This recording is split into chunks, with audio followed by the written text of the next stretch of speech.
Alô, alô, fala Brasil, fala Sergipe, Pará, Goiás, Rio Grande do Sul e Minas Gerais. Fala Niterói, Miguel Pereira, Propiá, Castanhal, Anápolis, Bagé e Divinópolis.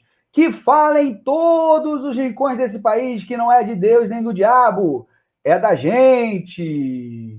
Sem rodeios nem floreios. Se você quer ouvir obviedades, opiniões sem conteúdo, não recomendo esse podcast.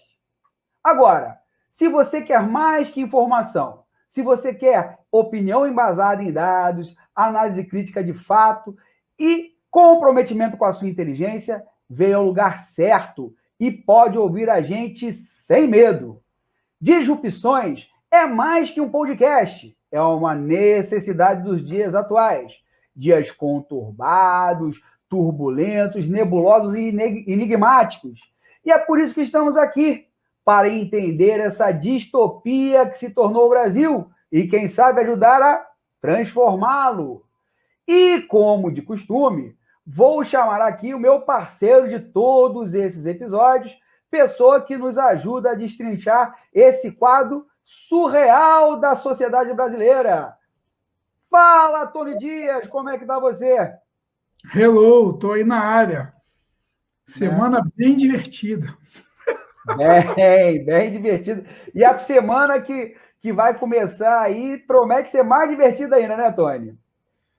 Cara, acho que sim. Né? Mas Muito vamos lá. episódio no ar. Mas vamos lá, meu querido Tony, né? Justamente agora nós vamos, né, comentar com vocês aquilo que vai acontecer, aliás, aquilo que aconteceu essa semana e aquilo que promete acontecer nessa semana, principalmente no dia 7 de setembro. Por quê? No dia do Marcha Soldado Cabeça de Papel, Bolsonaro prepara sua marcha sobre Roma. É isso mesmo, pessoal. Vocês não entenderam o título? Acompanhe esse editorial que você vai entender. Porque veja bem vocês, a cada dia a célebre frase, a história se repete primeiro como farsa, depois como tragédia, vai ganhando mais sentido em nosso país. Estamos à véspera de celebrarmos o 7 de setembro, dia em que comemoramos com espada e chapéu de jornal, entoando o célebre Marcha Soldado Cabeça de Papel, o dia da nossa suposta independência.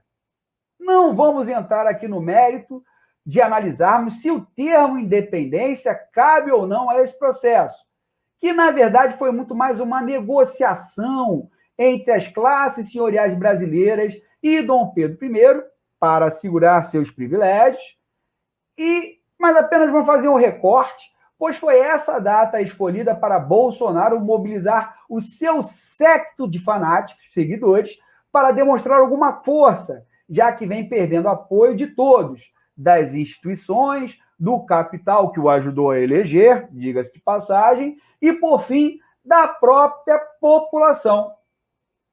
Nesse dia, ou seja, no 7 de setembro, Brasília provavelmente se tornará o maior hospício a céu aberto do mundo, abrigando toda a sorte de malucos, a maioria até bem perigosos. De pastores evangélicos ensandecidos a policiais militares com sangue nos olhos, de saudosos da ditadura militar pedindo a intervenção militar, a senhoras temerosas com avanços de comunistas tipo Alexandre de Moraes e Omar Aziz, todos vão demonstrar seu apoio incondicional ao mito, que sonha com confronto e sangue nas ruas que justifique, de alguma forma, alguma medida de exceção. Na cabeça deslocada do Bozo, muito mais que repetir o gesto de Dom Pedro, que de fato não ocorreu, pelo menos não da forma como a história oficial pinta, tem que repetir um outro momento histórico, inclusive acontecido em outro país, que ocorreu em 28 de outubro de 1922, quando os fascistas italianos, cerca de 20 mil, marcharam sobre Roma e impuseram ao rei Vittorio Emanuele II a nomeação de Benito Mussolini como primeiro-ministro italiano. foi a popular Marcha sobre Roma. Entretanto, nem o Brasil é a Itália do pós-Primeira Guerra, como o Bolsonaro não é o Mussolini. Possivelmente, Bolsonaro fracassará no seu intento, que é dar um golpe de Estado. Talvez gere algumas imagens de impacto para os seus fãs, mas dificilmente sairá do 7 de setembro com um golpe de Estado na mão. O que vai acarretar uma desmoralização ainda maior frente à opinião pública, que preferia que ele estivesse agindo sobre os problemas concretos da vida dos brasileiros: inflação, desemprego e o possível racionamento de energia que se avizinha, já que São Pedro, que parece ser comunista também, não vai dar uma ajuda esse ano. Fora da Paralelolândia de Bolsonaro, as pessoas com alguma sanidade mental ainda lutam para comer, pagar a passagem do ônibus, encher o tanque de gasolina, pagar o aluguel, a luz e ainda torcem para não contraírem Covid-19 antes de serem vacinadas. Essas pessoas já entenderam que com Bolsonaro e o lunático do Guedes não tem crescimento em V, não tem retomada da economia e vão ter que acender a luz de dia e deixar de passar a roupa, como sugeriu o ministro das Minas e Energia, Bento Albuquerque, em pronunciamento essa semana, anunciando a nova tarifa energética do país, o que vai encarecer o quilowatt-hora e, consequentemente, a conta de luz do brasileiro. É o custo da falta de planejamento e incompetência dos que nos conduzem. Para finalizar esse editorial, falaremos um pouco da CPI da pandemia, mas não das inúmeras comprovações de corrupção que esta tem revelado ao Brasil, por mais que o circo eleitoral já esteja montado ali dentro. Isso até é um assunto para nós discutirmos depois. Gostaríamos de abordar esse assunto desde um ponto de vista, de um aspecto diferente. Gostaríamos de falar de um outro ponto que a CPI nos revelou essa semana, no depoimento do motoboy Ivanildo. A imensa, a enorme, incomensurável canalice das nossas ditas elites que desprezam o povo, mas não se cansam de utilizá-lo nas suas armações criminosas. Do nada, o Ivanildo, que na verdade é um trabalhador, viu seu nome envolvido em um esquema ao qual ele nunca se beneficiou e do qual só participava ao ir ao banco fazer pagamentos ou retiradas em nome e benefício de seus patrões criminosos. Assim são os poderosos no país. Usam pessoas simples para movimentar seus esquemas bilionários de corrupção e roubo do dinheiro público. Ivanildo é um típico cidadão que procura sobreviver num país desigual, corrupto e, acima de tudo, ganancioso. Enquanto tínhamos médias diárias de morte acima de 1.000, milhares de reais eram movimentados pelas limpas e impecáveis avenidas de Brasília. Todos os dias, Ivanildo sacava muito dinheiro e pagava os boletos da alta burguesia corrupta do Brasil. Isso tudo em dinheiro vivo. Esses boletos poderiam ser pagos via transação eletrônica, mas para não deixar rastro, a VTC Log preferia colocar a vida do motoboy em risco. Isso mesmo. Ivanildo, sem perceber, estava com sua vida em risco. Imagina uma possível saída de banco, aquele roubo típico, quando alguém saca altos valores em dinheiro no caixa do banco e os assaltantes o abordam fora da agência. Quando o senador Omar Aziz, do PSD Amazonas, perguntou sobre o patrimônio do simples Ivanildo, bateu até uma tristeza. Ivanildo disse que apenas possuía um barraco numa cidade satélite de Brasília. Não dá para fazer juízo de valor com o Ivanildo. Ele representa uma grande parte dos brasileiros que ficaram mais pobres e que estão se alimentando de forma precária e hoje moram nas ruas das grandes capitais do país com suas famílias. Só falta agora criminalizarem o motoboy, já que os expuseram ao risco de depor contra gente que mata rindo, como se diz na gíria. A cada dia é um 7-1 diferente nesse país. E vamos indo. Tony, você acompanhou aí o depoimento do Ivanildo, né? E as notícias da semana. O que mais te saltou aos olhos, né, das notícias da semana? Em relação à CPI, as coisas são absurdas, bicho. Tipo, enquanto a gente tinha aí 1.500 pessoas morrendo todos os dias, e não só a morte por Covid, por outros tipos de morte também, porque a Covid morreram pessoas com ataque do coração, AVC, acidente, outras doenças mais, porque não haviam leitos suficientes. Esses senhores aí, ditos cidadãos de bem, dono da moral dos bons costumes, transitando dinheiro livre para cima e para baixo, cara, é muito doido. Você vê o nome do cara, o dono do Fibbank, que inventou, forjou, sei lá, uma doença para não depor no outro dia, e aí entrou no hospital às 4 horas da tarde, 5 horas estava, 9 horas estava dando entrevista para o antagonista, todo sorridente, que tem o nome de Fibbank, que na verdade, na tradução livre, é Banco da Mentira, ou então Banco da Lorota.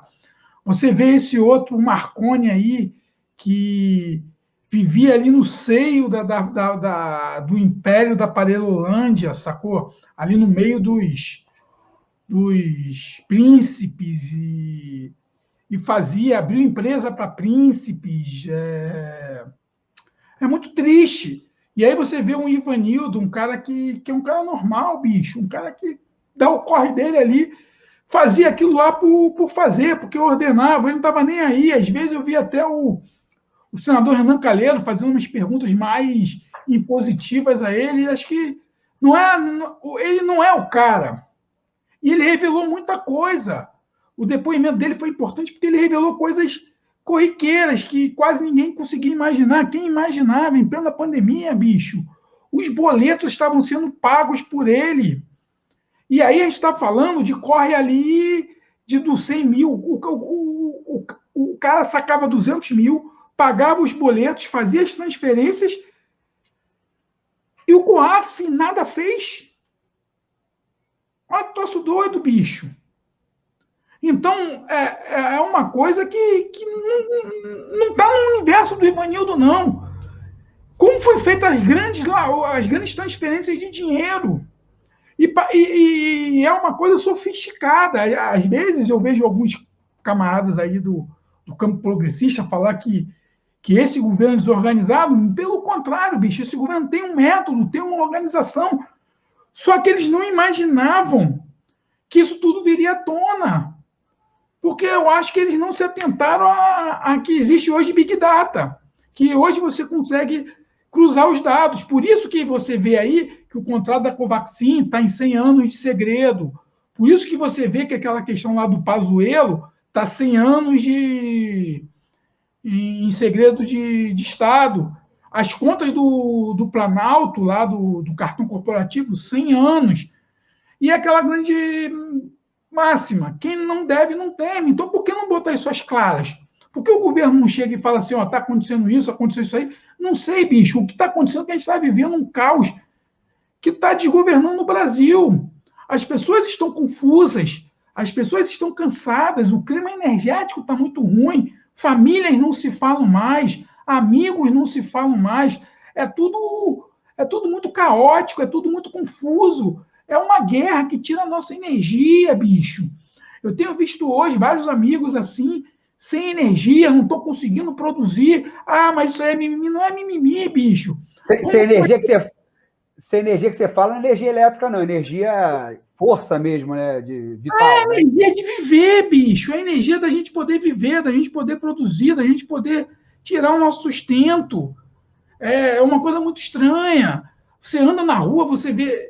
Eu vejo, assim, uma loucura muito grande. As poucas vezes que eu saio na rua, e eu fico muito tempo confinado, quando eu saio na rua, eu me sinto um peixe fora d'água, porque eu não sei quem é quem.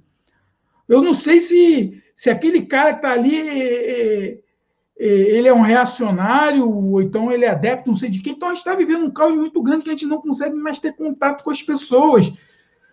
Tudo é motivo de briga, tudo é motivo de tumulto, todo mundo cheio de verdades absolutas. E isso tem um propósito, meu camarada. Isso tem um propósito de quê? De afastar as pessoas, para que as pessoas não consigam mais enxergar o fato. Poxa, 7 pau o litro de uma gasolina, meu camarada. 7 pau. Se você for pegar o aumento da gasolina e o aumento do salário mínimo, olha a discrepância. Só, hoje eu fui comprar gás aqui para casa, né? Acabou o gás, tive que comprar 97 pila, cara. 97 pilas. Tem cidade brasileira que já está a 130. Eu ouvi na Band News aí ontem, né, o relato de uma moradora de uma cidade do Mato Grosso do Sul, eu não recordo o nome, né? O bujão de gás lá 130, meu irmão, 130. Bicho, tu vai no mercado, tipo assim, poxa, para você pegar uma carne num preço razoável, você tem que comprar aqueles pacotes de 5 quilos que tem ali na promoção ali do Guanabara, do Mundial, que é o mercado da classe média. A classe média consome lá, porque não tem condições de ir lá para o Zona Sul, lá para o Pão de Açúcar, vai lá mesmo no Mundial. Tu pega aquele pacotão de 5 quilos lá, tu paga R$150, bicho. Tu tira mais ou menos ali quase 1,5 kg de sebo para você poder ter uma carne bovina. Olha, troço doido. Aí você vai pegar um cara que é assalariado, um cara ganha até 2 salários mínimos. Pô, 1 litro de óleo 10 prata. Então, o que eu vejo é o seguinte, o governo, como não está conseguindo segurar essa pressão, porque primeiro colocou um inepto para ser ministro da Fazenda. O ministro da Fazenda, o ministro da Economia. É um cara inepto, um especulador. Tá entendendo? Um cara que não consegue entender o que está acontecendo no Brasil. A França já fala em segurança alimentar como política de Estado. A Europa já fala em segurança alimentar. Eu nunca ouvi falar, eu tenho 46 anos, bicho. Eu acompanho política. Eu não fala sou em renda básica lá, renda básica. Fala renda lá. Básica, mas eles falam em segurança alimentar. Eles querem acabar com a independência, eles querem ter independência da segurança alimentar.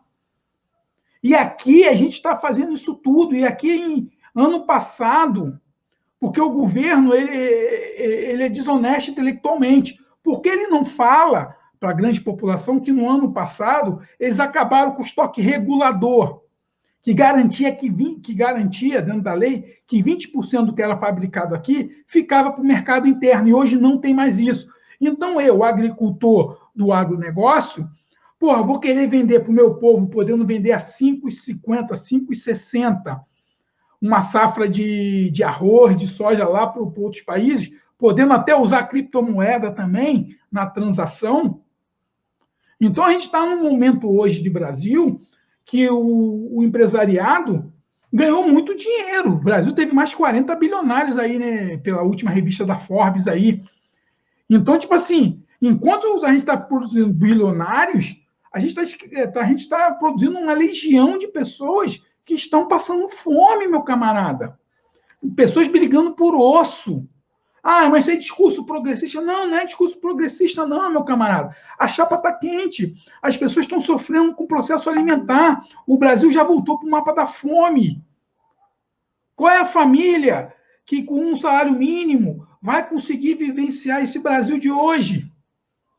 Está entendendo? Então, e nisso, ainda deu sorte que o Senado ainda barrou aquela medida maldosa do Paulo Guedes lá, da mini-reforma trabalhista, que ia sucatear mais ainda a vida dos trabalhadores. Paulo Guedes / Onyx Lorenzoni, né? Bicho, esse Onyx Lorenzoni, que ser é esse cara? Tá entendendo? Então a gente está com um bando de loucos ideológicos ali dentro, uma galera que é ideológica mesmo. Aquilo que o imperador da Parelolândia sempre dizia, que temos que acabar com as ideologias, ele é o cara que está mais tentando implementar uma ideologia muito nefasta para o Brasil, bicho. E ele conseguiu arrumar uma porção de louco. Eu nunca vi isso. É muito louco junto. Eu acho que tem mais louco ali em Brasília hoje do que nessas casas aí de psiquiatria, meu camarada. O negócio está muito isso. Por falar em loucura, Tony Dias, né? Teve um outro aspecto do nosso editorial, né, que foi abordado, que é a questão desse 7 de setembro. Né? E para você, que chabu vai dar disso aí? Cara, eu tenho umas teorias. Não digo nem teoria, mas eu tenho algumas percepções. Porque tem uma coisa muito interessante. Quem acompanha, como eu acompanho praticamente quase todos os dias o que rola no Brasil, eu gosto de acompanhar, e até por querer entender algumas soluções. O que vai acontecer dia 7 de setembro, na minha opinião, vai ser um dos maiores micos da República de todos os tempos. Por quê? Eles não vão conseguir dar um golpe. O que o Bolsonaro quer, o que ali aquela galera quer, é dar um golpe. Eles precisam dar um golpe de Estado, porque é a única maneira que esse governo e os seus asseclas ali, a sua malta, os seus... sei lá, o adjetivo que você quiser colocar nesse bando de pessoas que tomaram o poder, eles não vão conseguir dar o golpe. E por eles não conseguirem dar o golpe, o que vai acontecer? Eu acho que no dia 8 vai começar alguns patriotas começar a reclamar do próprio mito, mais ou menos aquilo que aconteceu com o Trump. Porque a galera tá doida, tipo assim, o viés cognitivo dessa galera, e eu andei aí navegando por alguns submundos aí, por alguns multiversos aí desse bolsonarismo, a galera tá achando que no dia 8 vai ter um golpe de Estado, o Brasil vai virar uma autocracia. A grande maioria está achando isso. Tem alguns líderes religiosos dizendo que vai ser o dia do apocalipse. É o dia... Eu não sei se você já viu aquela questão do QAnon, daquela teoria de conspiração americana, uma das últimas, que vai ser o dia do arrebatamento, onde que a população cristã vai conseguir vencer o mal, onde todos os comunistas, como você citou, Alexandre de Moraes, Rodrigo Pacheco, a Rede Globo comunista, Jorge Soros, Luciano Huck, todos esses comunistas que tem no Brasil, bicho. Eu nunca vi tanto comunista no Brasil. Porra, e olha que eu vivo esse universo comunista há muito tempo, eu nunca vi tanto companheiro, tanto compa aí na parada, sacou? Então todo mundo é comunista. Então esses comunistas pedófilos, homossexuais, essa escória que degrada a família brasileira, vai ser varrida no dia 8. Então o cidadão de bem da Parelolândia, no dia 8 de setembro, eles vão andar na rua, tudo bonito. E aí eles vão olhar ali, eles vão chegar ali no combustível e vai voltar R$3 a gasolina.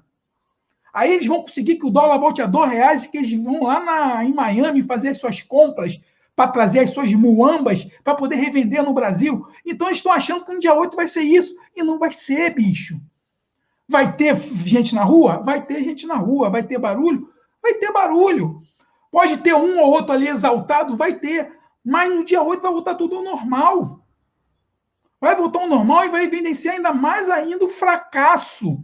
Porque, tipo... quando a mídia internacional for jogar as imagens para o exterior, tu imagina quais vão ser as imagens que eles vão colocar. Imagina um mega empresário querendo investir no Brasil, lá da Holanda, sei lá, um capital de Luxemburgo, olhar que o próprio presidente está querendo dar um golpe de Estado. Tu acha que esse dinheiro vai vir para o Brasil? Tá entendendo? Quando vê um maluco atirando pedra no Supremo Tribunal Federal, o cara fala assim, ali não tem lei não, bicho, não vou botar meu dinheiro ali não. Aqueles outros que ainda persistem ainda em ter dinheiro ainda aqui no Brasil, eles vão retirar dinheiro. Então, o que eu vejo é o seguinte, o dia 7 de setembro vai ser um amigo. Por quê? Nada vai acontecer, no dia 8 vai estar tudo normal, e aí aquela galera mais exaltada vai começar a chamar o mico de traidor. Pode ter certeza disso, bicho. Aí, o mito vai virar mico, então. ele vai virar um mico. Ele vai virar um mico, porque, cara, ontem de madrugada eu estava assistindo no Prime Video, tem lá uns recortes do Borá.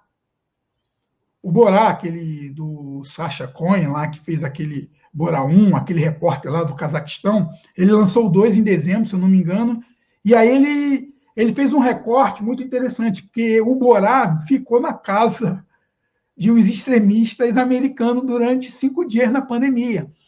E aí ele gravou todas aquelas aberrações, aquelas teorias de conspiração, e aí ele confrontou isso com esses caras. Então ele pegou as teorias lá que a galera estava dizendo e trouxe especialistas para poder trocar ideia. E mostrar para esses caras que era verdade. E aí você viu o nível de frustração desses caras, porque eles acreditam nisso. É um fator psicológico muito intenso que faz o indivíduo acreditar mesmo que aquilo é verdade.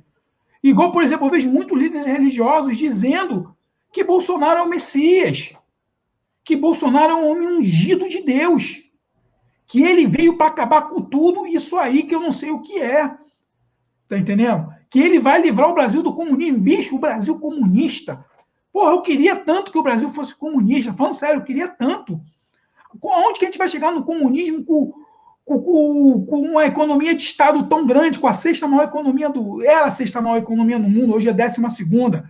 Tá entendendo? Como a gente vai conseguir virar comunismo no Brasil com esse empresariado que está aí? É uma utopia. Então, esse papo de que ele veio para salvar o Brasil do comunismo é para poder fazer uma cortina de fumaça para não mostrar 10 reais que está aí. O café, bicho. Eu fui comprar café 15 prata. 15 prata. 10 mais 5, 15 prata. Meio quilo de café que eu comprava 6 reais. Eu estou falando 6 reais agora em abril, maio. O mesmo café, 15 prata no mercado. Está compreendendo? Então, isso tudo a galera está começando a ver. O gado, lembra, na Parelolândia existe 3 níveis de bolsomínios. Então, aquela galera que estava ali, que caiu no sumidouro ali, essa galera está começando a, opa, peraí. Poxa, eu tive 30% de redução de salário para poder continuar na minha empresa. Porra! Caraca, eu gastava 500 pratas no mercado, hoje eu tenho que gastar 1.000 e pouco. Bicho, a galera está fazendo compra 1.000 e pouco. Isso eu estou falando da classe média baixa, dos emergentes. Está mexendo. Então essa galera aí está começando a ir no mercado, está começando a ver que o bagulho está ficando tenso demais. A galera não consegue mais dar aquele rolezinho ali para Buenos Aires. A galera não consegue mais dar aquele rolezinho ali lá para Miami. Por mais que esteja fechado, seja lá o que for, mas a galera não vai mais lotar Miami para comprar como comprava antigamente. Ir lá para Disney para comprar o Mickey. Então, isso tudo vai começar a pesar nessa classe média baixa que se iludiu pelo canto da sereia, que se iludiu por um país grandão, sem corrupção. Tá aí as corrupções, bicho. Não viu os escândalos dessa semana aí? Se aquilo ali não é corrupção, meu camarada, eu desisto. Tá entendendo? Então é mais ou menos isso. A gente está vivendo aí essa maluquice toda. Tony, essa tua intervenção me fez lembrar, assim, principalmente quando você. Um aspecto que você falou. Não sei se você já viu ou acompanha South Park, né? Que é aquela animação, né, americana, de 2 malucos que tem lá, né? Maluco mesmo, assim, né? E que tem, assim, talvez a animação mais disruptiva que eu já vi, muito mais que Simpsons, isso aí não... Né? E tem um episódio que estava, assim, na época da primeira eleição do Obama, né, que tinha dois tipos de cidadãos que apoiavam o Obama e que achavam que com o Obama ia todo mundo, no dia 5 de novembro, né, que é o dia posterior a eleição lá nos Estados Unidos, ia mudar, os Estados Unidos ia mudar, ia virar quase um paraíso socialista, digamos assim, né? E aquele pessoal republicano que achava que não, Não, no Obama chega, não vai virar tudo o avesso, no mundo que a gente conhece, vai ser o apocalipse zumbi, não sei o que lá, né? Aí os caras que apoiavam o Obama, pô, tudo mandando o chefe, né, para casa do chapéu, ó, oh, Obama vai ganhar, eu vou mandar você, já vou mandar você tomar naquele lugar aqui de agora, pá, né? E os outros, assim, o outro lado, tudo se encolhendo, indo para uma caverna, esperando para esperar o apocalipse, né? Aí o que aconteceu? O Obama ganhou no dia 5 de novembro, tudo permaneceu igual. O cara que tinha mandado o patrão, né, para a casa do chapéu tomar suco de caju foi demitido por conta disso, né? E os caras que estavam com medo do apocalipse saíram da caverna e viram que o mundo, né, continuou o mesmo. Né? Eu acho que o 7 de setembro, né, vai ser isso. A gente vai sair no dia 8, vai trabalhar normalmente, né, e nada. E aí que entra a questão da desilusão, bicho. Porque, por exemplo, como eu falei, eu navego alguns grupos aí do bolsonarismo aí para poder compreender, porque, tipo, o que eu faço? A minha mulher fala que eu sou maluco, bicho, porque eu vejo lá de uma extrema ao outro. Eu vejo o que o PCO está dizendo, eu vejo ali o que o PSOL está dizendo, eu vejo o que o PT está dizendo, eu vejo o que o PSB está dizendo, eu vejo o que o Democrata está dizendo. Eu vou fazendo uma reta até chegar lá no, nos malucos lá, xiita lá, bolsominion. Então, eu consigo fazer uma reta. Então, tipo assim, a percepção que eu tenho é essa percepção de que ele vai trair o movimento. Ele vai ser tipo um João Gordo na época dos punk, que traiu o movimento. Ele vai trair o movimento dele, sim. Porque a galera tá esperando ele. E, tipo assim, vamos dizer que ele deu o golpe. Bicho, ele não consegue sustentar 3 dias o golpe. Ele não vai conseguir sustentar o golpe. Ele não consegue sustentar 3 horas, Tony. Ele não vai conseguir sustentar porque o Brasil hoje, geopoliticamente, o Brasil hoje, ele está numa situação que a gente está vendo o declínio do Império Americano. A saída dos Estados Unidos do Afeganistão não é porque existem outras coisas por trás muito mais fortes que está evidenciando o declínio do Império Americano. Os Estados Unidos como nação, como o motor do mundo, já não é mais bem assim que a banda toca. Então, os Estados Unidos está começando a fazer outros pragmatismos. A própria Europa está começando a entrar no eixo da Euroásia, que é muito mais interessante ela entrar no eixo da Euroásia ali para poder se consolidar. O mundo está mudando muito. O eixo quando você fala Euroásia, é Rússia e China, né? Óbvio. Não, a Rússia, a China, o Irã, bicho. Ali, aqueles países ali o Paquistão, a própria Índia, com aquela miséria toda, mas um eixo do mundo, que era ali Londres, Estados Unidos, Paris, esse eixo ali, ele tá mudando para esse leste ali da Euroásia. Coreia do Sul, Índia, Paquistão, ali Vietnã, aqueles países malucos ali, Turbequistão, Uzbequistão, ali tem dinheiro pra caramba, bicho. Só que eles estão começando a entender que eles não precisam mais da tecnologia americana. As maiores escolas de tecnologia hoje, os maiores matemáticos do mundo estão aonde? Paquistão e Índia. Sacou? Então, tipo assim, eles estão... O Han, que é onde a pandemia, é um centro tecnológico na China, né? É um centro tecnológico. Existem várias Wuhans espalhadas na China inteira. A Rússia. Então, tipo assim, você vê uma mudança muito grande no eixo. Que eu estou falando, tu está querendo o fim do Império Americano? Não. Todo império termina.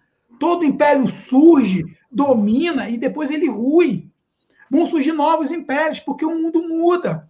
O americano, ele ficou muito tempo só engordando, bicho. Ele ficou muito tempo só ali, naquela coisa de especulação financeira. E está demonstrado hoje que a especulação financeira ela está degradando o sistema do Ocidente. Tu vê o capital produtivo do Brasil hoje. A grande maioria das pessoas que ganham dinheiro em especulação. Tá entendendo? Ganham dinheiro em pirâmide. Hoje, dificilmente você vê um industrial querendo investir dinheiro para desenvolver uma indústria no Brasil. Ele prefere pegar o capital dele e aplicar aí em trade, prefere aplicar em criptomoedas, ele prefere aplicar em outras coisas, mas ele não quer desenvolver o capital produtivo.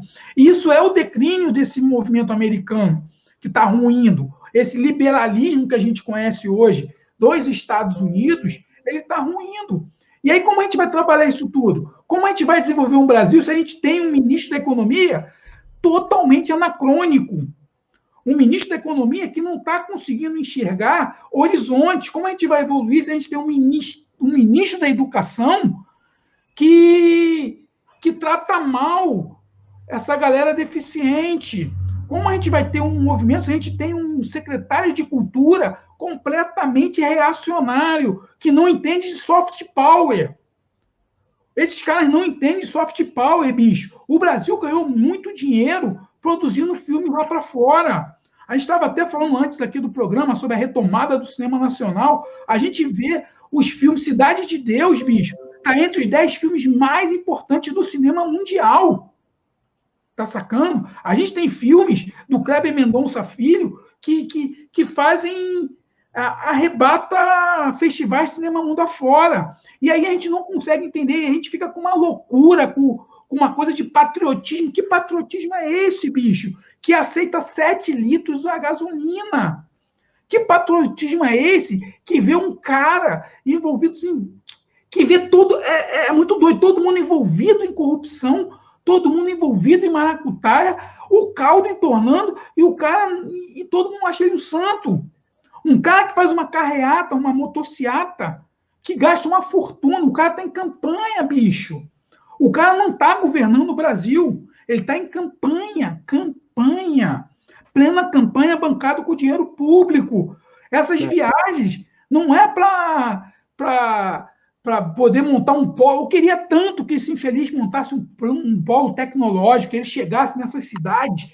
Aqui está um polo tecnológico aqui, com inteligência artificial, não sei o quê, ou então que ele entrasse no hospital e fizesse aquele proselitismo político, que abraçasse um doente de Covid. Mas não, o cara está em campanha, porque ele precisa da campanha, ele precisa atiçar essa massa que fica requentando ele nas mídias sociais, para que ele possa se tornar o imperador da Parelolândia, de um universo totalmente paralelo. E por falar, ô Tony, e por falar em Paralelolândia, né? Já assim, já que você adiantou, já citou, né, por diversas vezes a Paralelolândia, vamos passar para esse assunto, vamos passar para esse quadro, ou seja, o quadro Histórias Reais do Império da Paralelolândia, né? Mas, Tony, antes da gente explorar o que está acontecendo em Paralelolândia, queria que você explicasse, né, para quem está nos ouvindo e para quem está nos vendo aí no YouTube, o que é a Paralelolândia? Por favor, Tony. Bicho, a Paralelolândia é um império que navega no multiverso muito perigoso. Eu não sei se a galera aí já viu aquele desenho do Rick e Morty, que passa no Netflix ali, que mostra aqueles dois, o avô e o filho, que vivendo em multiversos. É mais ou menos isso, é um multiverso. Que ele tem como deus o Steve Bannon e Olavo de Carvalho. Olha que loucura. Steve Bannon e Olavo de Carvalho são os deuses hereges desse universo, onde homens acreditam que a Terra é plana e que eles possuem métodos de lobotomia cibernética, bicho. Então, todo mundo que entra ali na Paralelolândia, eles são transformados, os seus corações e suas mentes são transformadas porque elas são levadas pelos algoritmos das redes sociais. E lá é inserido um chip que os levam para o limbo da desonestidade intelectual. Os moradores da Paralelolândia são desonestos intelectualmente. Eles mentem o tempo inteiro. Então, a mentira na Paralelolândia é como se fosse a Bíblia Sagrada ou o Alcorão aqui no nosso universo. E no Império da Paralelolândia não tem dialética. Lá todo mundo é cidadão de bem, todo mundo é honesto, todo mundo é cristão, todo mundo é zeloso, não existe homossexual na Parelolândia, lá é tudo perfeito, é um lugar perfeito. E não existe democracia. Por que não existe democracia na Parelolândia? Porque a palavra demo não é do povo, é do capeta. Por isso que os adeptos da Parelolândia, eles não gostam da democracia, porque é o sistema do capeta. E isso o que acontece?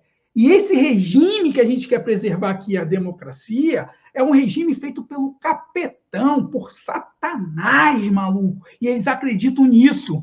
Eles preferem viver no império da Parelolândia, que é um império teocrático, fundamentalista e nonsense, que é regido pelo imperador Rachadão. Rachadão! E lá tem um lance muito interessante. Lá eles vivem, eles dizem que Deus é acima de todos e que não existe, e que eles odeiam o comunismo e tudo que acontece de mal na Parelolândia é culpa do PT.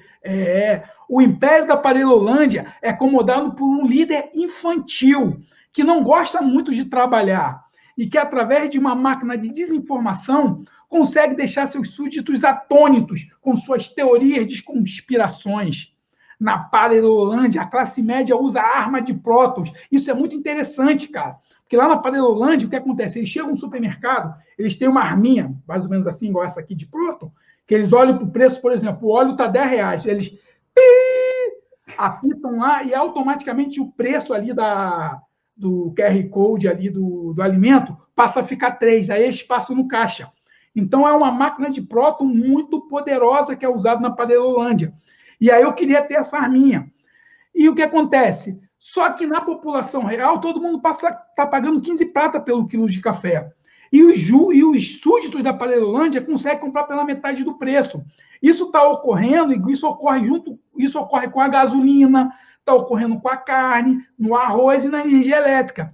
E aí o que acontece? Eu descobri que na Parelolândia eles usam um poder secreto inspirado no livro do Harry Potter, que só eles conseguiram decifrar, que é o Dominus Semper Ius, que diz assim, o mestre tem razão. Com esse feitiço, os súditos do imperador conseguem consumir e viver bem com salários proporcionados pelos likes e por quantas vezes eles dizem é o PT, é o Lula nas mídias sociais. Não há desemprego na Parelolândia, bicho. Sabia disso, Léo? Não existe desemprego lá. Imaginava. Lá não existe desemprego, não. Todos trabalham e ganham seus sustentos criando blogs conservadores e patrióticos que possuem um único objetivo: tentar catequizar os índios, os comunistas e os petistas para levar para o universo do império deles. Eles querem catequizar, então eles fazem blogs, eles fazem essas paradas todas aí de mídias sociais para catequizar essa galera. Outros conseguem empregos em órgão público, isso é muito interessante. Eu acho que isso aqui acontece aqui no Brasil. Com o intuito de repassar uma quantia dos seus benefícios à família do imperador e dos seus aliados mercenários. Só que os aliados mercenários, que estão atentos às pesquisas de intenção de votos e de essas pesquisas qualitativas que medem aí todo esse processo aí de país, já perceberam que o imperador vai perder no primeiro turno e talvez nem chegue lá. E o que acontece? E já estão conversando entre si para que eles possam abandonar o líder machão, que teve a sua suposta masculinidade confrontada pelo líder que trama contra o império do multiverso do imperialismo, bonzinho, que é o líder do império do multiverso do liberalismo, que é o Rodrigo Maia. Então, o multiverso do liberalismo bonzinho está brigando com o multiverso da Parelolândia e que segue a mesma linha econômica desse império. Mas a Parelolândia está em declínio devido aos santos do mercado trapaceiro e o do agroescravagismo do império, que estão insatisfeitos com esse liberalismo teocrático fundamentalista e nonsense. Lembrando que quem disse que esse governo é nonsense foram os americanos que vieram aqui em missão oficial para conversar com o imperador Rachadão. Rachadão primeiro, né? Rachadão primeiro, porque aí você tem o Rachadão primeiro, Rachadinha 1, Rachadinha 2, Rachadinha 3 e o Rachadinha 4. Esse 4 aí... Não, rachadinha 01, 02, 03 e 04, né? O 4 está envolvido aí na... A CPI está vendo ele aí, não sei não. Só que o que acontece? Na Parelolândia, a corrupção é aceita, pois o dinheiro desviado serve para combater o comunismo, bicho. E o satanás chamado PT. Lá o PT é satanás. Mas os súditos não toleram a cornice e a viadagem. Olha que troço doido, bicho. Lá eles corrupção para combater o PT e o comunismo pode. Agora, viadagem e cornice, não. Não, viadagem e cornice não pode. Tá. Lá na Parelândia, não. Você desviar dinheiro público, você fazer rachadão, pode à vontade. Tanto que as manifestações preparadas pelos súditos estão perto de se tornar o maior mico dos multiversos. Mesmo com a volta do desemprego, da fome, da inflação, os súditos do imperador querem que seus desejos de voto impresso e atos antidemocráticos, como o fechamento do Congresso e do STF, sejam efetivados na biosfera dos universos, dos quais eles não acreditam. Será que após essas manifestações os preços voltarão aos níveis normais da sobrevivência digna e humana? Galera, mas você só vai saber desses acontecimentos na próxima semana. Se liguem nos Disrupções.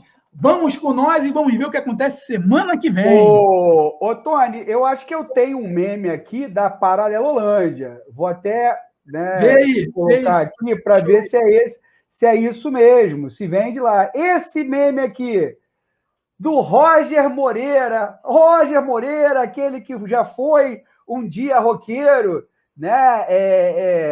E que cantava Inútil, essas músicas todas, ele fez essa publicação, né?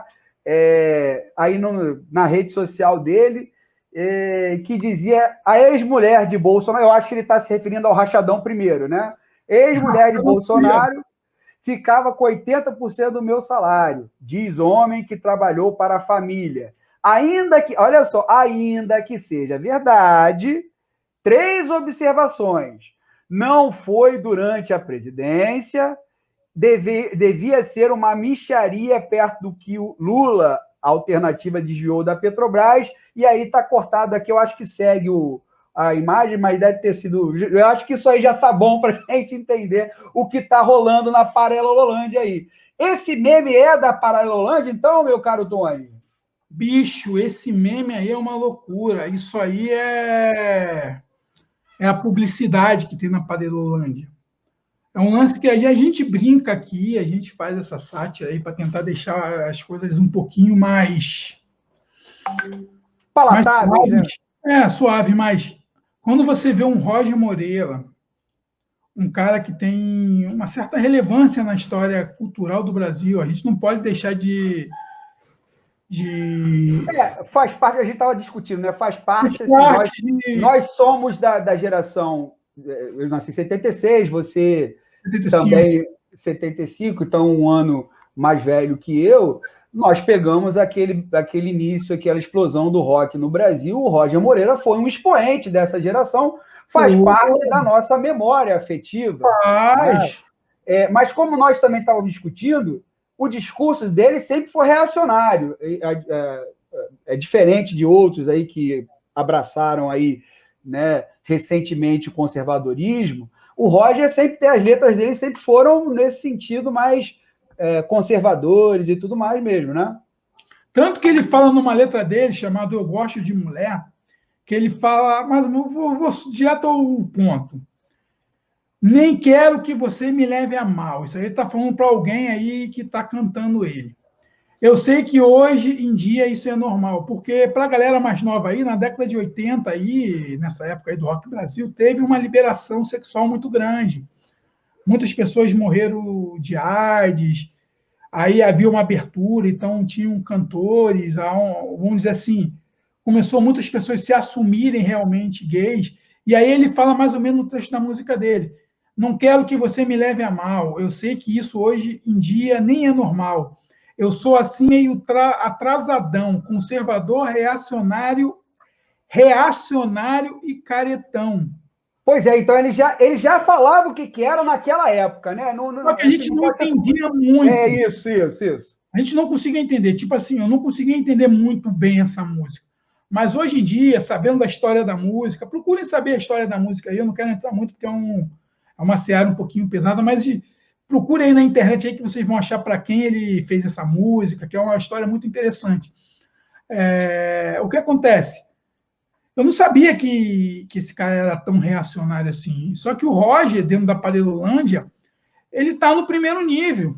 É quase um Chico Buarque da Parelolândia, né? Ele é um Chico Buarque da Parelolândia, bicho. Tu falou uma palavra bem. Não comparar com o Chico Buarque, não. Porque Não, da Parelolândia, calma. Não, porra, é tipo assim. É meio difícil. Eu entendi Tá bom, o que você disse. Desculpa, Chico, né? Não, eu entendi o que você disse, mas pode ser. Mas você vê que o pensamento dele sempre foi mesmo reacionário. O Roger sempre foi esse roqueiro. E é muito engraçado que eu vivi movimento do rock. Nessa época eu tinha meus 11 anos, 12 anos. Eu não entendia muito bem isso direito. Depois eu vivi o movimento rock dos anos 90, aquela coisa do grunge, aquela coisa do metaleiro. Essa aí eu peguei mais essa onda aí do rock skate. Então eu vivi mais essa onda. Mas depois de um tempo, quando você para analisar as letras realmente do Traje a Rigor, você via que ali já havia já essa certa aproximação com o reacionarismo. Mas é dele, sim. Eu acho até genuíno que ele seja assim. Eu acho melhor que é genuíno dele. Eu me lembro que ele inclusive, em 89, ele apoiou, um dos únicos artistas que apoiou o Collor de Mello foi ele. Assim, do rock, né? Teve alguns, Cláudia Raia, Marília Pêra, que apoiaram também no cinema, na televisão. Mas ele no rock foi um dos únicos que apoiou o Collor. Então é dele. E a Parelolândia é feita dessas pessoas, porque, como a gente brincou semana passada, existe 3 níveis dessa Parelolândia. Existe esse núcleo pequeno, bicho. É um núcleo pequeno que faz muito barulho, porque sabem usar as mídias sociais muito bem e tem apoio de robôs.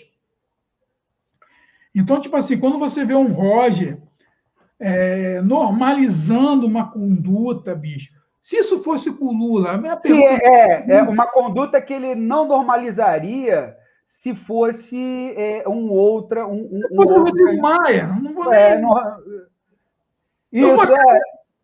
Eu vou até numa coisa mais simples, eu vou no Rodrigo Maia, ali que está ali no campo da centro-direita, direita ali, pá. Se fosse um João Dória, tá entendendo? Eu acho que ele não normalizaria, né? Ele não normalizaria, mas como está no campo dele ali, do apoio dele, porque tem uma coisa muito interessante.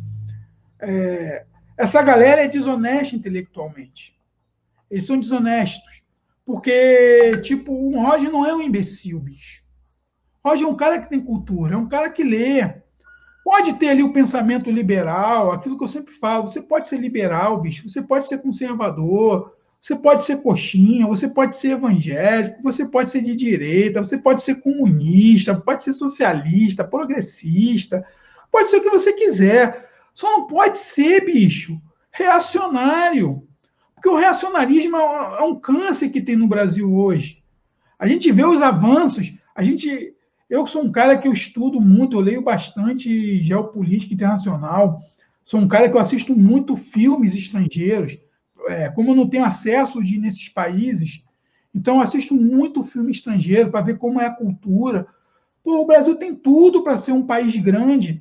Como a gente já falou, bicho, aqui no Brasil, na mesma rua, você tem um puteiro, você tem uma igreja evangélica, você tem um centro de macumba, você tem uma igreja católica e você tem um pagode. E tem o AA em cima de tudo isso, né? E tem o AA e o NA acima disso, e tem um cara fazendo apontamento de jogo de bicho ali na esquina. Isso aí. Esse é o Brasil, bicho. É um país que pode ser diferente, não adianta...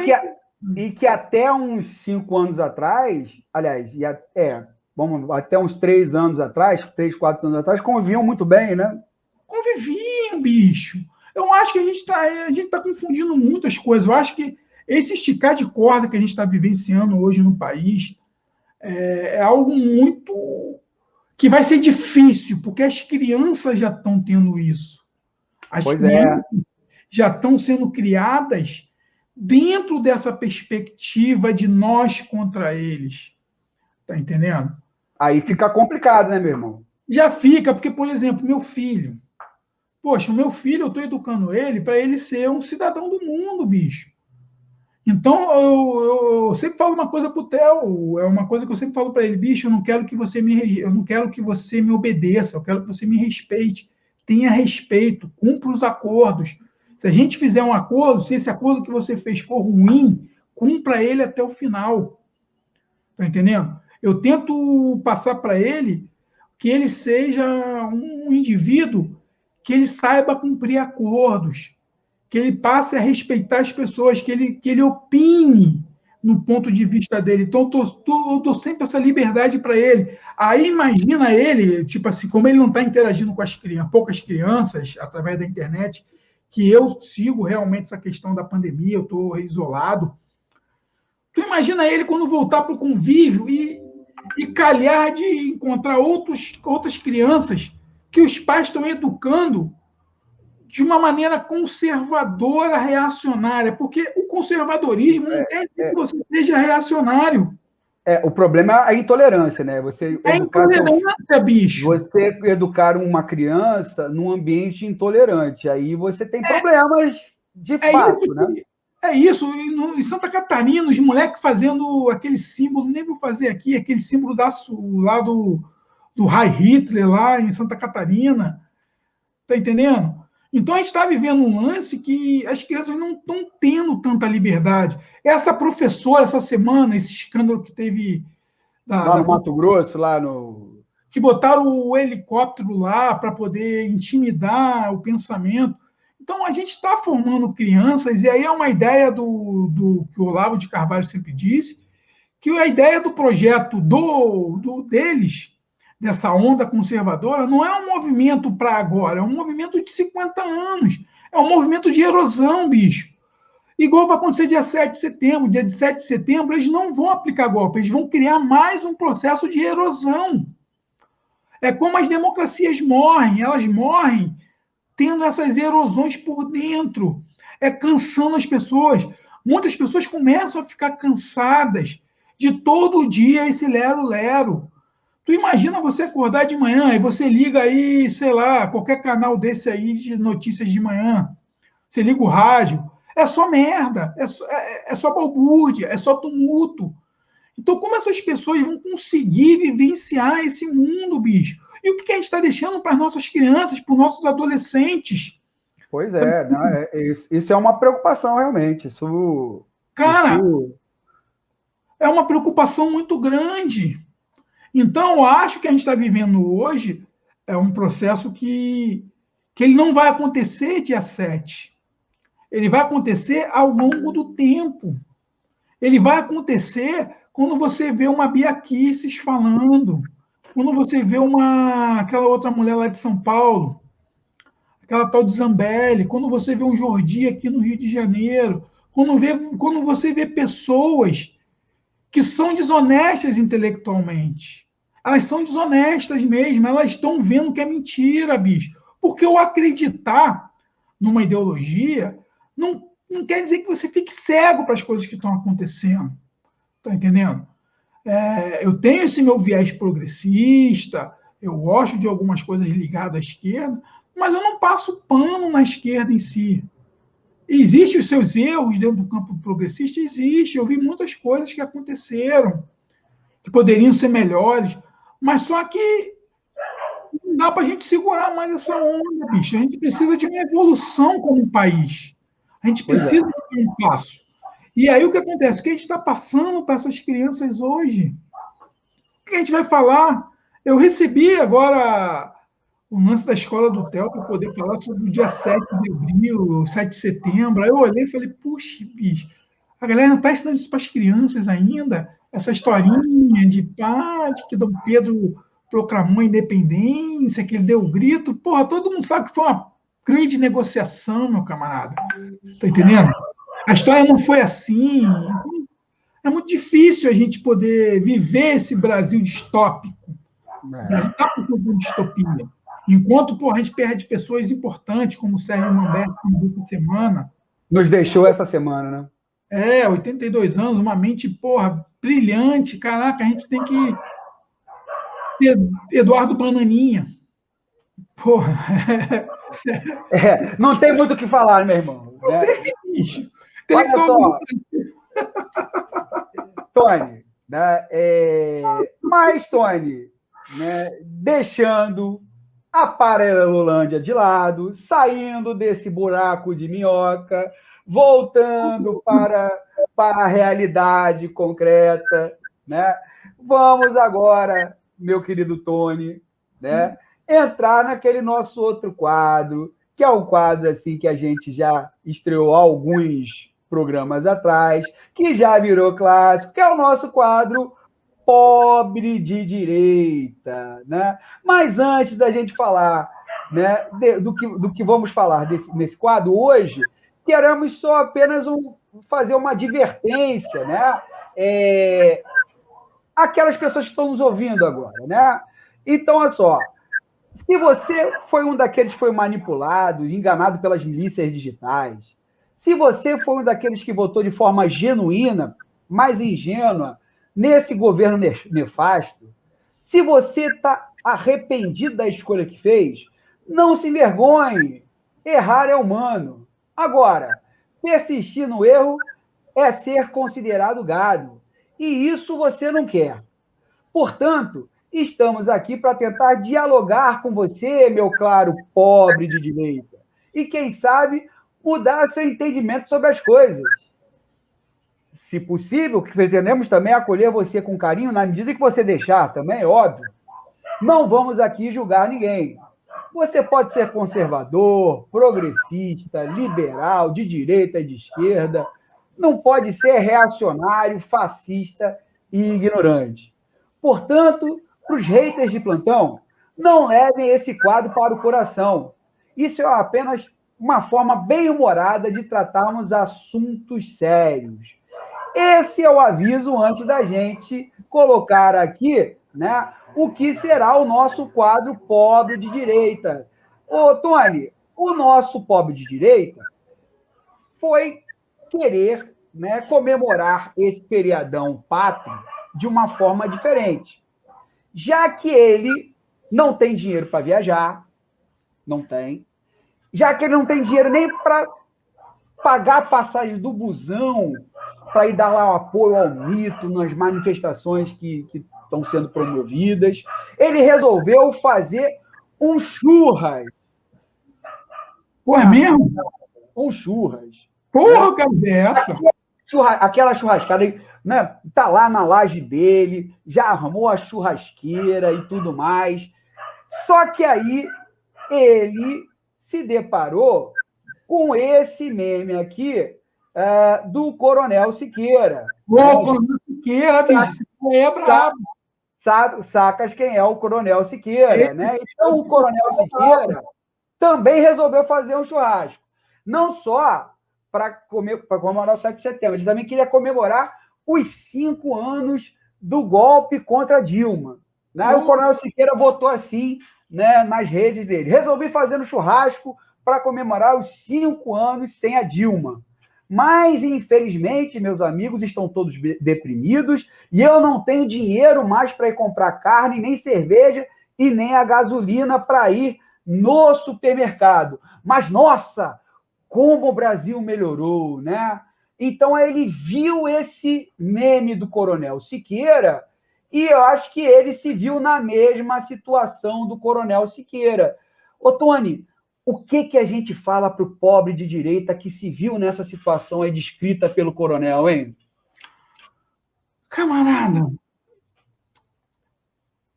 eu avisei. A gente avisou. A gente viu... Eu já sabia, né? Eu já sabia. A gente viu, tipo...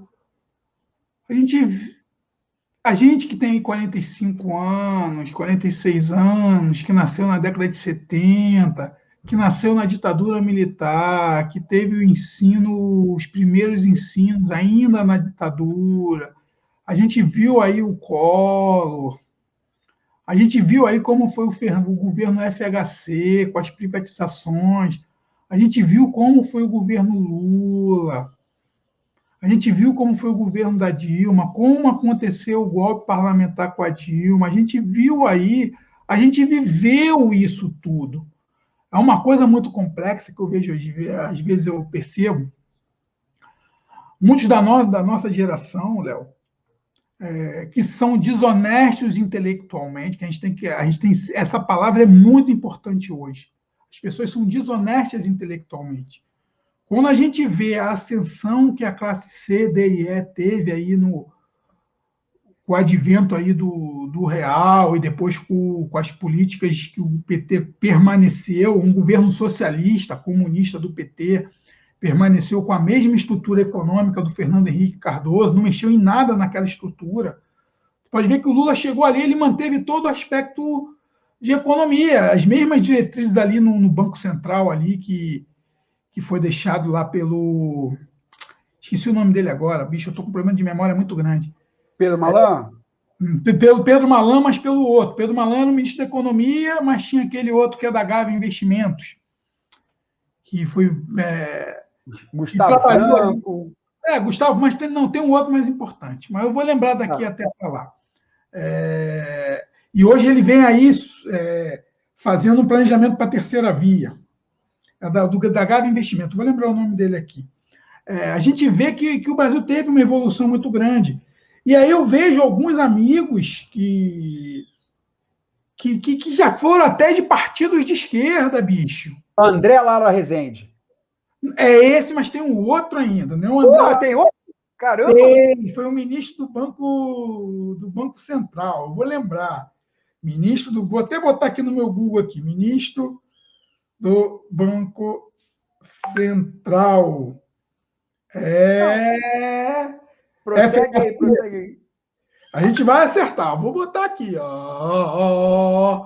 Armínio Fraga. Armínio Fraga, claro. Armínio Fraga, que foi o presidente que fez aqui todo aquele trabalho ali no momento que o Brasil tinha paralidade com o dólar, e ele fez ali umas flutuações para um câmbio flutuante, que aí, quando chegou no Lula, ele deixou esse processo. Então, a gente viveu um cenário econômico muito próspero aí. Tipo, eu tenho minhas críticas ao governo Fernando Henrique, tenho. Mas eu também não vou também ser leviano e dizer que foi um governo horrível. Teve os erros, mas foi um governo na média, um bom governo. A gente não pode ser desonesto intelectualmente. O grande problema que tem hoje, e muitas pessoas aí que estão na nossa casa, na nossa faixa de idade, que são desonestos intelectualmente. Então, você vê que o governo Lula ele manteve quase a mesma política no cenário econômico, aquele pragmatismo, aquela coisa ortodoxa ali, poderia ter avançado. O PT só começa a desengrenar mesmo quando a Dilma ganha o segundo mandato e ela coloca quem no governo. A gente tem que começar a analisar esses parâmetros. Ela coloca o cara que foi presidente do Banco Central do governo do Bolsonaro, o Joaquim Levy. Saca a parada? Joaquim Levy, que começou tudo isso que a gente está vivendo hoje, isso começou lá em 2014, bicho. Quando Joaquim Levy entra, e a gente vê que esse modelo neoliberal ele não funciona mais. Portanto, assim, justamente era um modelo, o Fernando Henrique introduziu o modelo neoliberal. Então não adianta também você voltar a esse modelo que já está esgotado. O Lula permaneceu com ele, só que aí o que acontece? Quando entra o Joaquim Levy, ele bota o ultraliberalismo, que é uma coisa muito mais radical. Que aí a Dilma conseguiu segurar, mas aí o mercado ficou encandecido, bicho. Por exemplo, esse papo, temos que ter o Estado mínimo. Isso é a maior conta do vigário, bicho. Você tem que ter o Estado necessário. Nem os liberais mesmo, pelo menos mais conscientes, estão defendendo isso, mas... Não, aí botar... Cara, a primeira medida foi o quê? Teste de gasto. O que está acontecendo hoje aí? O que está acontecendo hoje com o teto de gasto? A violência, teto de gasto. A falta de investimento em saúde, teto de gasto. Está compreendendo? Então, os caras não entendem. o poder que a máquina pública tem. Então, é uma grande ignorância. Às vezes eu vejo amigos, não, porque eu fui roubado aonde, bicho? Foi roubado aonde? Teve corrupção na Petrobras? Teve, como já teve lá atrás em outros escândalos. O problema da corrupção no Brasil, e isso é uma coisa muito interessante, que a gente fica muito indignado com a corrupção. Bicho, a corrupção, ela é um fenômeno desde a nossa, lá atrás, em 1500, que já havia corrupção. Se você pegar a carta de Pero Vaz de Caminha, já tinha ali nepotismo naquela carta. Tá entendendo? Quando o Pero pede lá, lembra, você historiador tu sabe, quando o Pero pede pro emprego lá do primo dele, lá em Cabo Verde, então a gente vê essa história.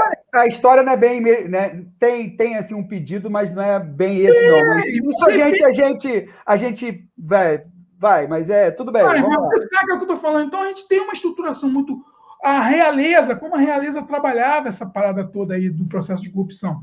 Então o que a gente tem que entender é o seguinte: a gente tem um país, só que esse modelo ultraliberal que foi implementado pelo Paulo Guedes, que mostra que essa galera de direita, esse pobre de direita, esse cara que hoje está perdendo dinheiro em pirâmide, bicho. A galera está entrando em pirâmide porque o Brasil deixou de aplicar no capital produtivo. A grande galera quer ficar rica fazendo day trade o dia inteiro, quer aplicar em bolsa de valores, fica nessa loucura toda de especulação. E aí, quando você especula demais, o que acontece? Acontece o que acontece lá nos Estados Unidos. Uma gama de pessoas tudo lascada, porque a gente só vê Miami, bicho. O brasileiro só enxerga Miami, Nova York. O brasileiro só enxerga ali Califórnia, San Diego, Las Vegas. Vale do Silício. Vai lá para Filadélfia, bicho. Vai lá para Detroit para tu ver o caos. Tá entendendo? Aliás, um bom documentário, talvez o melhor do Michael Moore, né? É um documentário chamado Roger e Eu, né? Que fala da cidade que ele nasceu, que é a cidade de Flint, né? Se eu não me engano, é Detroit, né? Detroit! E justamente assim a miserabilidade que existe lá depois que a indústria automobilística, né, praticamente a automobilística e a indústria armamentista também, né? Exato. As duas coisas que tinham lá, né, saíram da cidade. Assim, muito interessante. Assim, o melhor do Michael Moore, tenho minhas restrições a alguns documentários dele, acho que é muita propaganda, né? E às vezes pouco conteúdo. Mas nesse documentário ele mandou muito bem. Ele manda, então é isso que a gente está vendo hoje. Então, esse pop de direita, bicho, uns são desonestos, estou falando sério mesmo, desonesto. Porque bicho, é inaceitável, na boa, é inaceitável. Às vezes eu sou um cara que eu sou bem tolerante, mas às vezes é inaceitável ver alguns amigos que possuem formação, bicho. Que possuem formação. Porra, pessoas que têm acesso à internet. Talvez você pode dizer que você não pode acreditar no que o mainstream da imprensa diz, mas, porra, tem muita coisa ali que faz sentido, a gente consegue ponderar. Eu, quando leio uma mensagem, uma notícia no Estadão, eu consigo enxergar ali o que é interesse. O que é notícia e o que é a posição do jornal. Exatamente, o que é o fato. Eu consigo enxergar o fato. Ali tem um fato. Agora, o interesse que tem lá dos grandes editores é uma coisa que eu consigo entender. Um cara que tem 40 e poucos anos na cara, 50 anos, que já tem uma certa estrutura, ele sabe assistir um jornal nacional e ele consegue entender mais ou menos aonde está o fato e aonde estão os interesses comerciais. Sabe o que me deixa mais, né, intrigado com o pobre de direita? Nós já falávamos da Globo, esse negócio de globolixo, né?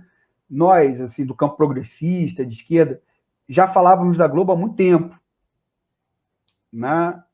Esse pessoal só foi acordar para o que era a Globo a partir do momento em que começou a mexer no campo deles, né?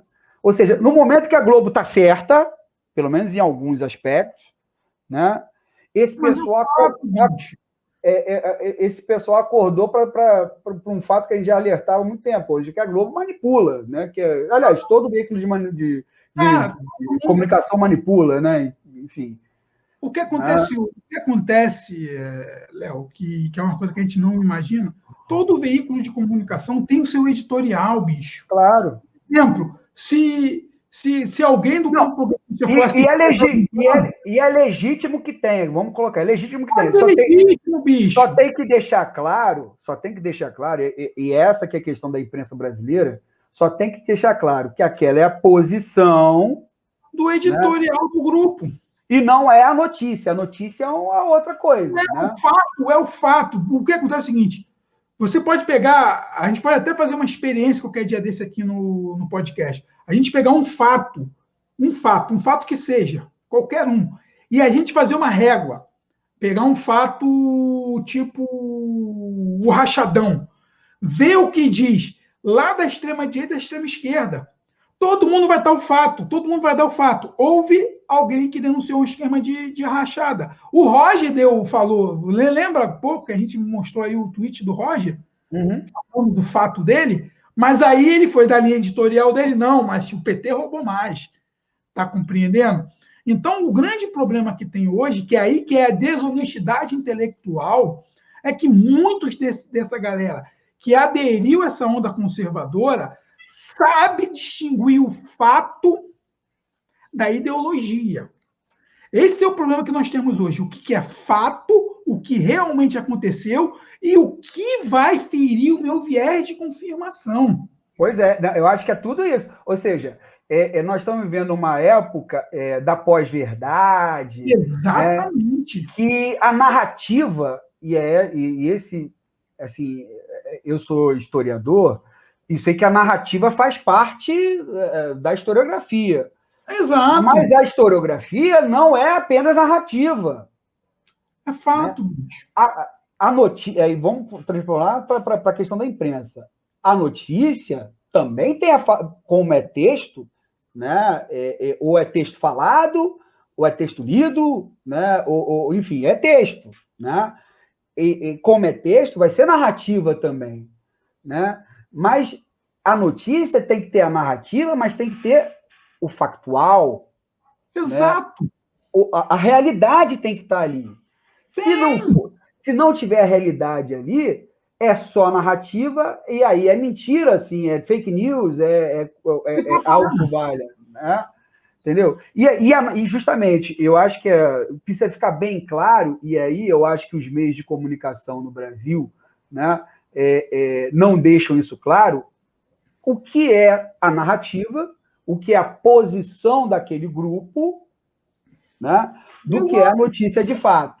Né? Por exemplo, o que é a notícia? A notícia é, no Rio Grande do Sul, tem gasolina, litro de gasolina pode ser, em alguns postos, estão a R$ 7,21. Essa é a notícia. Essa é a notícia. Esse é o fato. Né? Esse é o fato. Né? Agora, por que... não, a narrativa do governo vai pôr a culpa disso no ICMS. Essa é a narrativa do governo. Né? Isso. A narrativa de outros grupos vai ter outros grupos. Então, acho que isso precisa ficar claro o que é notícia, o que é fato e o que é narrativa. Mas aí é que eu entro na questão. Muitos desses povos de direita, eles entendem o que é o fato.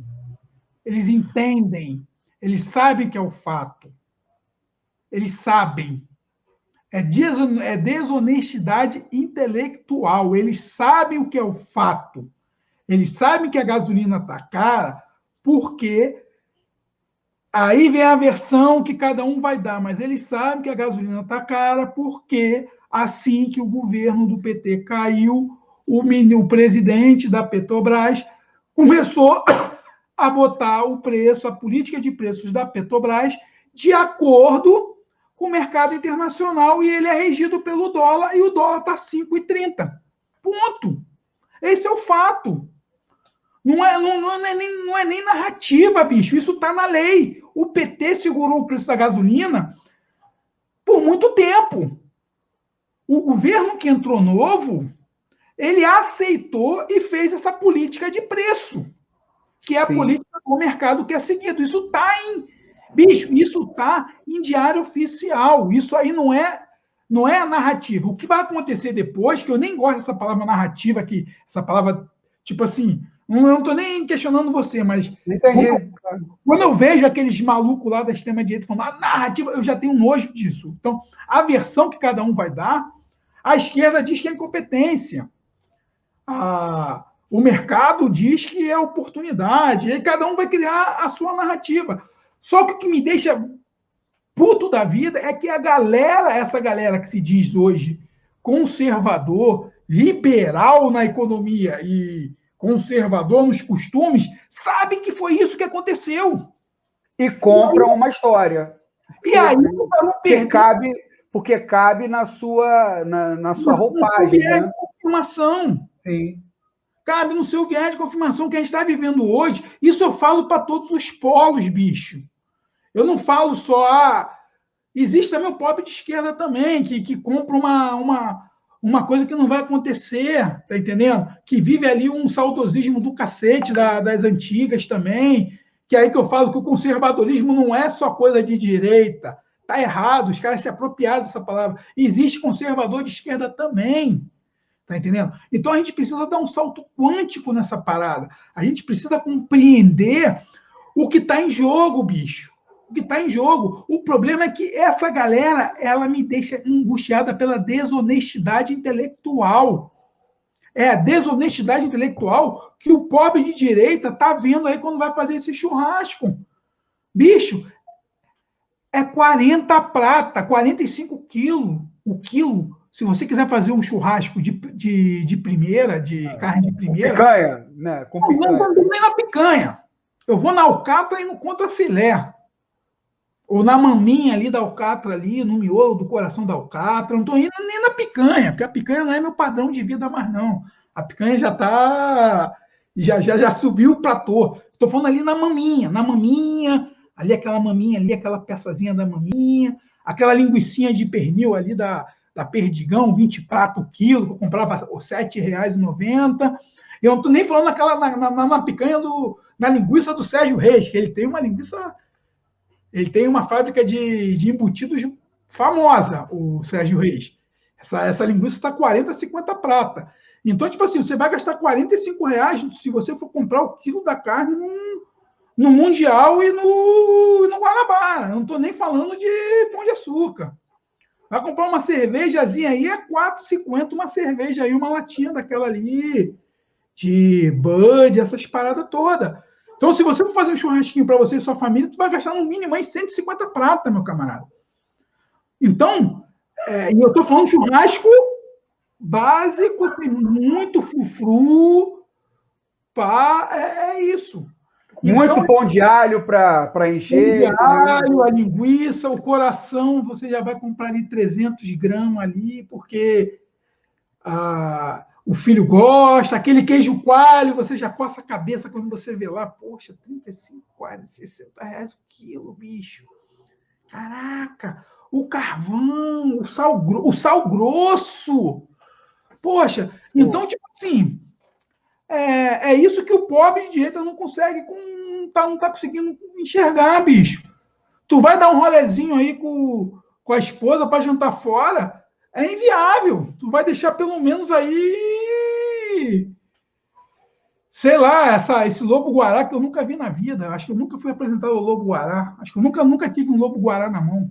Tony, vamos o papo tem tempo para caramba aí, mas nós temos aí um tempo para cumprir aí, né, do programa. Estamos indo para o final do nosso programa, né? E para finalizar, meu querido Tony Dias, eu também vou compartilhar uma outra tela aqui de uma faixa, parece Avenida Brasil, mas eu não tenho certeza, né? Em homenagem ao 7 de setembro, né? Avenida Brasil, sim, em frente na Avenida Brasil estenderam essa faixa aqui, né? Para quem não está vendo, assim, porque está ouvindo no Spotify ou em outra plataforma de streaming aí, né? Tá assim a faixa verde e amarelo, mas que tá tá com um cifrãozinho na frente, R$ 7 o litro, né? 7 de setembro, né? 7 litros, R$ 7, fazendo alusão aí ao preço da gasolina em alguns postos. Então, para terminar, meu querido Tony Dias, em homenagem à Semana Pátria, em homenagem à espada de Dom Pedro, né? Em homenagem, né, ao marcha soldado cabeça de papel, né? Em homenagem ao nosso pobre de direita que está pagando R$ 7 no litro da gasolina, né? Eu quero dizer para você, né, e para a nossa audiência aqui qualificada, né, que estamos aguardando o que vai sair que cachorro vai sair desse mato aí do 7 de setembro, né? Nossa posição é que desse mato não saia cachorro nenhum, né? E que a partir daí o governo Bolsonaro começa, né, pelo menos é a minha expectativa, né? Acho que do Tony também, né? Começa uma derrocada maior, né? Mas a nossa expectativa, né? A gente não tem bola de cristal, né? Não sabemos, não prevemos o futuro, né? Mas a gente tem expectativas. Por quê? Porque a gente sabe analisar do ponto de vista político e também de algumas perspectivas históricas o que está sendo esse governo aí e o que ele pode levar. Então, meu querido Tony, né, vamos aí acompanhar a marcha dos acontecimentos, né? Obviamente, vamos torcer aqui, né, para o insucesso do Bolsonaro, né? O insucesso nessa empreitada, e vamos torcer aqui que justamente a partir de agora o Brasil construa uma alternativa de fato, né? Uma alternativa progressista, uma alternativa que possa, né, fazer com que esse país saia desse atoleiro que mergulhou-se nesse país, né? Que tem fatores estruturais, ou seja, a economia brasileira, a política brasileira não é apenas um problema de uma gestão apenas, tem problemas estruturais que precisam ser corrigidos, né? E a partir de processos até bem longos e bem demorados, mas tem um problema conjuntural, né? E o problema conjuntural da vez, né, é o Bolsonaro, né? Então, assim, obviamente, a gente precisa entender todas essas questões e aqui nós queremos dizer, né, dar um até breve a todos aí que vocês estão nos ouvindo e nos vendo, e semana que vem, provavelmente, se não houver golpe de Estado, se tivermos livres, né, porque, obviamente, com golpe de Estado, repressão, uns caras como nós aqui somos candidatos à cadeia eminente, né?